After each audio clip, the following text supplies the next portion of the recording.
സാധാരണഗതിയിൽ ബി.ജെ.പി. അവരുടെ ലക്ഷ്യങ്ങൾ ഒരിക്കലും വെളിപ്പെടുത്താറില്ല. നേടിയതിനു ശേഷം മാധ്യമങ്ങളിൽ ആണ് അത്തരം വാർത്തകൾ നൽകാറുള്ളത്. പക്ഷേ കഴിഞ്ഞ ദിവസം സംഭവിച്ചത് മറ്റൊന്നാണ്.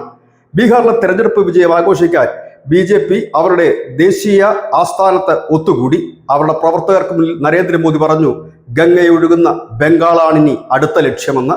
അതായത് ബംഗാളാണ് തങ്ങളുടെ ലക്ഷ്യമെന്ന് തുറന്നു പറഞ്ഞുകൊണ്ട് ബംഗാളിലേക്ക് തേരി നയിക്കാനാണ് ബി.ജെ.പി. ഒരുങ്ങുന്നത്. ബംഗാളിനോട് ചേർന്ന് കിടക്കുന്ന ബീഹാറിൽ അവർക്ക് നേടിയ ഉജ്ജ്വലമായ ഒരു വിജയം അവർക്ക് ബംഗാൾ പിടിക്കാൻ ആത്മവിശ്വാസം നൽകുന്നു. ബംഗാളിൽ ബി.ജെ.പി. പ്രതിപക്ഷമാണ്. അവിടെ നിന്ന് ഭരണപക്ഷത്തേക്ക് എത്താനുള്ള നീക്കങ്ങളാണ് അവർ നടക്കുന്നത്. ഇപ്പോൾ നിലവിൽ മമതാ ബാനർജിക്കെതിരെ വലിയ ജനരോക്ഷവുമുണ്ട്. ഒപ്പം തന്നെ ഭരണവിരുദ്ധ വികാരവും ബംഗാളിലുണ്ട്. ഇതിനിടയിൽ SIR നടപ്പാക്കാൻ ഒരുങ്ങുകയാണ് ബംഗാളിൽ. ബീഹാറിൽ 64 ലക്ഷം പേരാണ് ഈ SIRലൂടെ അനധികൃത വോട്ടർമാരായി ഉണ്ടായി.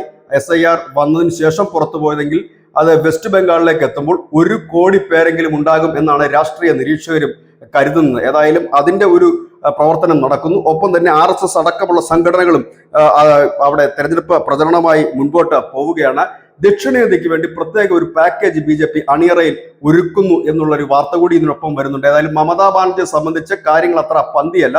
ബീഹാറിൽ ബി.ജെ.പി. നേടിയ തകർപ്പൻ വിജയം അത് മമതാ ബാനർജിക്ക് ഒരു ഭയം ജനിപ്പിച്ചിട്ടുണ്ട് എന്നുള്ളതൊരു യാഥാർത്ഥ്യം തന്നെയാണ്. കാരണം പ്രതിപക്ഷ പാർട്ടികളെല്ലാം ഒന്നിച്ചു നിന്നിട്ടും ബീഹാറിൽ നിലം തൊടാതെ അവർ പോവുകയും 50 എന്നൊരു സംഖ്യയിൽ എത്താൻ പോലും അവർക്ക് കഴിയാതെ വരികയും ചെയ്ത സാഹചര്യത്തിൽ പശ്ചിമ ബംഗാൾ ബി.ജെ.പി. എന്ന കരുത്തരായ പാർട്ടിയോട് ഏറ്റുമുട്ടുന്നത് മമതാ ബാനർജി ഒറ്റയ്ക്കാണ് എന്നുള്ളതാണ്. കാരണം അവിടെ CPM കോൺഗ്രസും ഒക്കെ ദുർബലരാണ്.